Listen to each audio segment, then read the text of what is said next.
viewers, welcome back to another episode of Project Fairlady. Today, we're getting into the fuel system a little bit deeper by converting the factory tank to EFI using this FI Tech kit, which includes an in-tank pump, and it's already set up for Dash 6 AN lines. It's perfect. It's small, it's tiny, it's gonna fit in that little tank. It's gonna be great.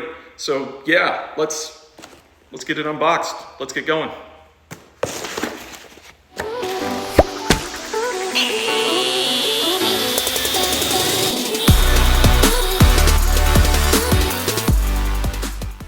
Alright guys, I was on the internet searching for things and I found this. Okay, maybe, alright, that wrong browser history, hold on. What I actually found was this FI Tech. They call it their Go Fuel system. Not sponsored by them, not affiliated. I chose this based on a couple of factors. One being the system uses Dash 6 AN lines, which mates up with what I'm already doing on the system with the Datsun. The other is that it installs in a tank as shallow as 6 inches, which the Datsun tank is very shallow. I'll get that out here in just a second. You guys can see. If you've dealt with one before, you know this is pretty shallow. So this system is adjustable. So I'll go ahead and get it out here. You can kind of see, it's just a fuel pump hanger. It's a really nice billet machined aluminum top. And it's got, you know, in and out ports that are already Dash 6. And all you do is just cut this to length, install the fuel pump, and install it in the tank.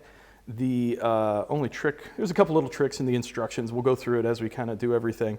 And it also uses a very small footprint, which is the other reason I liked it. And it has quite a large sock. What? To draw the fuel from. Some of their competitor products use like a big foam thing around it, and all that does is really increase the size of the hole in the tank, and this tank isn't very big, so I wanted to have a pretty small hole. So one of the big reasons I went with this system.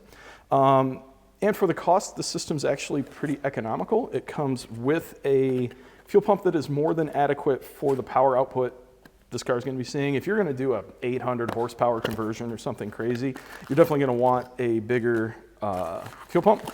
But this is basically equivalent to like a Walboro 255, which is what I've run on previous SR20 builds, and there's plenty of fuel pressure overhead there for the 275, 300 horsepower max that this is going to be making. So, nice fuel pump, good setup. Next thing is we'll have to get the tank and plan and start to cut some holes. So let's go do that. All right, here we have our factory tank. It's a pretty good unit from the factory. It does have baffles, 2 of them actually on this side, so it is good for more of a sports application and some G-loading, but that does dictate where we're gonna be able to put the pump. So I just kind of fitted the tank back in its factory location. I wanna retain the vent and obviously the filler neck. I'm gonna cap the original feed and return lines off. I'd like to keep the senders so that we have a fuel level indication. Senders are available for this. They're not the cheapest thing on earth, but it's going to be easier than welding and retrofitting and doing all this other stuff. It may need one sender in its life. And the one that I have did work coming out of it, so presumably it will work again. So basically that kind of limits where we're going to put this pump up to this top corner up against this left-hand baffle. So the first thing you're going to want to do is drill a 1/4 inch hole in the tank where the center of the hole saw is going to go, then get the hole saw out and drill the actual hole. It is good to check as you're kind of getting pieces and bits out of this that that's the gasket, that the centering ring will have enough room to fit, and it is actually a pretty tight fit here, kind of up against the gasket or up against the baffle. So we're going to want to run that just about as tight as we can over to here, and that should be okay right about there. So let's get working.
So the next step of the process, now that we have the hole cut in the tank, is to measure the depth that we need, modify the mount here for the pump, get everything attached, wired up, and we can plug it into the tank.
All right, viewers, that's pretty much going to wrap it up for today's episode. The high pressure fuel pump is in the tank. It doesn't interfere with the fuel level sender or any of the other vents or baffles. Actually, the sock sits right up against this side baffle, so that's going to work really well. Should be great for performance, shouldn't have any fuel starvation issues.